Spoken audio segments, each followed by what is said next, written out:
ሰላም ጤና ይስጥልን ውድ የሚኪያስ ሚዲያ ተከታታዮች እንደምን አደራችኋል።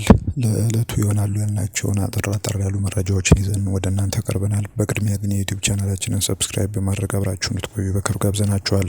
በአሁኑ ሰዓት በፌዴራል መንግስት ሹመት ያገኙትና ከዚህ ቀደም የትግራይ ክልል ጊዜያዊ አስተዳደር ፕሬዚዳንት የነበሩት አቶ ጌታቸው ረዳ ለትግራይ ብሮድካስቲንግ ሰርቪስ በሰጡት ቃለ መጠይቅ ላይ ለጠቅላይ ሚኒስትሩ ምስጋናቸውን ማቅረባቸውን ለማወቅ ተችሏል።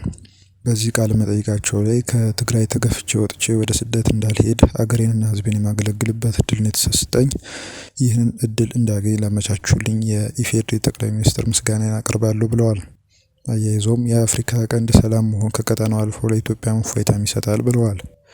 ዳግም ግጭት እንዳይቀሰቀስ የተቻለኝን ሁሉ እሰራለሁ። አሁን በተሰጠኝ የኃላፊነት ቦታ በአፍሪካ ቀንድ ዘላቂ ሰላም እንዲኖር አሟጥጬ እንድሰራ ከፍተኛ እድል ይፈጥርልኛል ብለዋል አቶ ጌታቸው በዚህ ቃለ መጠይቅ። ከአሁን በፊት ግጭት እንዲፈጠር የነበረ ሚና ያበቃል። አሁን በተመደብኩበት ቦታ በትግራይ በኢትዮጵያ እንዲሁም በአፍሪካ ቀንድ ሰላም እንዲሰፍን በመስራት ያለፈውን ጥፋቴን ለማካካስ እሰራለሁ ሲሉ ለራሳቸው የንስሐ ቃል ገብተዋል። ስልጣን እኔ ከያዝኩት ቅዱስ ሌላው ከያዙ ርኩስ ነው የሚለው የፖለቲከኞች የእብደት አካሄድ መገራትና መቆም አለበት።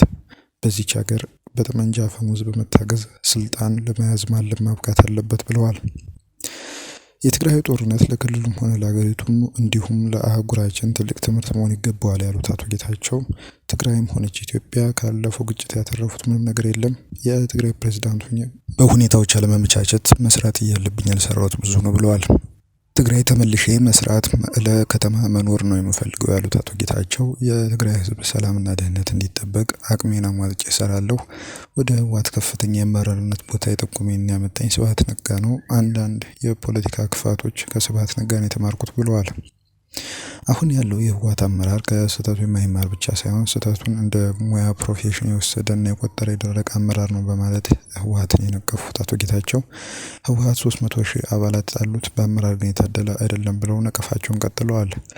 አክለውም የህወሓት አመራር ብቃት የለውም፣ መቀየር አለበት፣ ምክንያቱ ይሄ ነው የሚባል የለውጥ ስትራቴጂ የለውምና ብለዋል። የህወሓት አመራር 99.9 በመቶ ጥፋት ግን አልተጋለጠም። የህወሓት አመራር ሙሉ በሙሉ ከትግራይ ህዝብ ጫንቃ መውረድ አለበት። የትግራይን ህዝብ በማስያዝ መቋመር ይብቃ። ይህ እስኪቀየር ደግሞ ያለመታከት ታገላለሁ በማለት በዚህ ቃለ መጠይቅ ላይ መናገራቸውን ለማወቅ ተችሏል። ይህ ቃለ መጠይቅ የተላለፈው በትናንትናው ዕለት በትግራይ ብሮድካስቲንግ ሰርቪስስ አማካኝነት ነው። ከወጣቷ ዘውዱ ሀብቱ የግድያ ወንጀል ጋር በተያያዘ የመጨረሻ ውሳኔ ትናንት ሰኔ 3 ቀን 2017 ዓ.ም ሊሰጥ ቀጠሮ ቢያዝለትም ለሰኔ 30 ቀን 2017 ዓ.ም መሸጋገሩን ለማወቅ ተችሏል። የወጣቷ ዘውዱ ሀብቱ ግድያ ወንጀል ግንቦት 8 ቀን 2017 ዓ.ም ለመጨረሻ ውሳኔ ተቀጥሮ ነበር። ሆኖም ግን የተከሳሽ ቤተሰቦች በቀሰቀሱት ግርግርና ረብሻ ምክንያት ለግንቦት 18 ቀን 2017 ዓ.ም ተቀጥሮ እንደነበር ተነግሯል። በቀጠሮ መሃል የመቀለ 7 ክፍለ ከተማ ፍርድ ቤቶች የጸጥታና የደህንነት ስጋት ጥያቄ አለብን በማለት ከግንቦት 10 እስከ ግንቦት 21 የስራ ማቆም አድማ በማድረጋቸው ምክንያት ለጉዳዩ የመጨረሻ እልባት ለመስጠት ለትናንት ማክሰኞ ሰኔ 3 ቀን 2017 ዓ.ም ቀጠሮ ተሰጥቶ ነበር። የፍርድ ውሳኔው ከጠዋት 3 ሰዓት ይሰጣል ቢባልም ተከሳሾች ግን ከግማሽ ሰዓት በላይ ዘግይተው 3 ሰዓት ከ40 ላይ ነው የደረሱት። የሚዲያ ባለሙያዎች በመከልከል ፍርድ ቤቱ በዝግ በሰጠው ተለዋጭ ውሳኔ በሟች ወጣት ዘውዱ ሀብቱ የተጠረጠሩ ተከሳሾች የውሳኔ ማቅለያ ሀሳብ እንዲያቀርቡና የመጨረሻው ፍርድ እንዲተላለፍ ለሰኔ 30 ቀን 2017 ዓ.ም ቀጠሮ ሰጥቷል። በመጨረሻም በባህር ዳር ከተማ ዘንዘልማ አካባቢ የመጀመሪያው በዝንጀሮ ፈንጣጣ ቫይረስ የተጠቃ አንድ ህጻን ልጅ መገኘቱ ተነግሯል።